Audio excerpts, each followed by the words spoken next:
Hey guys, what's up? Welcome back here to another edition of The Fishing Teacher, and thanks a lot for checking out today's video. Much appreciated. Guys, today I'm going to show you one of my favorite all-time setups for fishing a plastic worm with the simple, what I call the Jighead setup. Now, this has been catching bass forever. The second tournament I ever fished in my career professionally, I saw firsthand the angler who finished second place in the tournament with this rig. And I'm going to show you guys how to set it up and sort of give you some tips and advice on how to fish it and where to fish it at. I think it's going to add up to a lot of fish for y'all, so thanks a lot. Also, guys, real quick, I just wanted to remind you about our Fish the Moment fall lake map breakdowns. Now, these are breakdowns that I make for lakes all across the country for Fish the Moment that gives you a bunch of good places you can try. You can download straight to your depth finder GPS waypoints, tips and advice how to fish those places. And it's a really good resource to learn more about your favorite lake or a lake you've never been to before. So I'll put the link in the description of this video for the lake map breakdown. So much appreciated if you can check those out. Okay guys, all you need, this is a simple deal here, and it's super effective. It's just, basically you need a straight tail plastic worm. This is a Zoom trick worm, and you need some type of a jig head. This is that Megabass Okashira jig head, but the jig head can be a ball head, it doesn't really matter, but it needs to be fairly small, like with the #1 hook in it, light wire, and you do need a straight shank hook.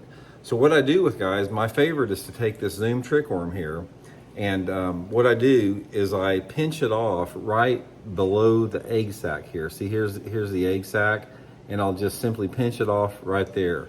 So the worm is probably, I don't know, 4 inches long or so. And then we'll just rig the jig head on it, exposed. This is not gonna be like a shaky head setup. This is gonna be the old school exposed jig head. And I wanna get it on straight and everything.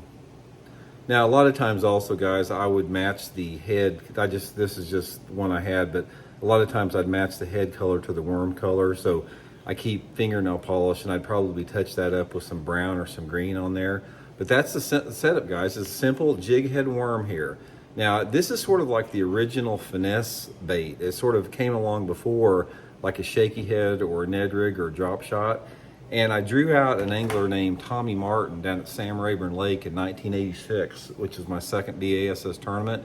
And Tommy was fishing the jig head worm just like this down at Lake Sam Rayburn, and he almost won the tournament. He finished second in it. And I've taken it ever since then and caught tons of fish on it. So here's the setup, what you want to look for.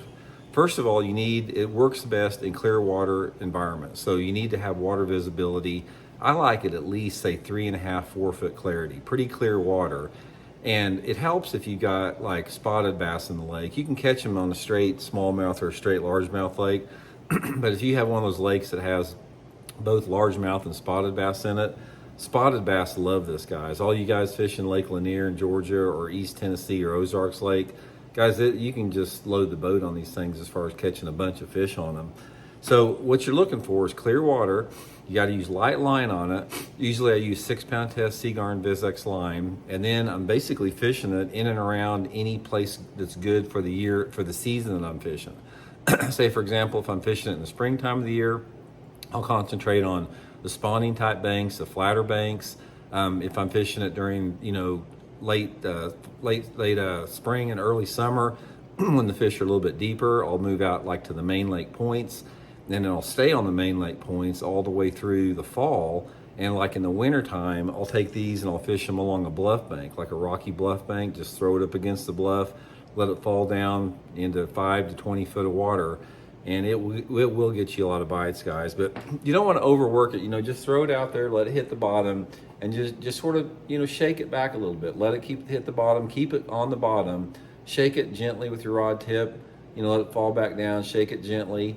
And the bite on the thing usually feels like you'll be working it, and all of a sudden it just sort of feels like you lose contact with the bait, like it lifts off the bottom, and that means the fish has it and it's just holding it. And other times your line will just start swimming out and the fish has it. But since it has an exposed hook, you don't need to set the hook real hard. So when you get a strike on it, say you know that you got one on, just reel into it. Don't like set the hook hard, just start reeling fast, and that usually hooks them.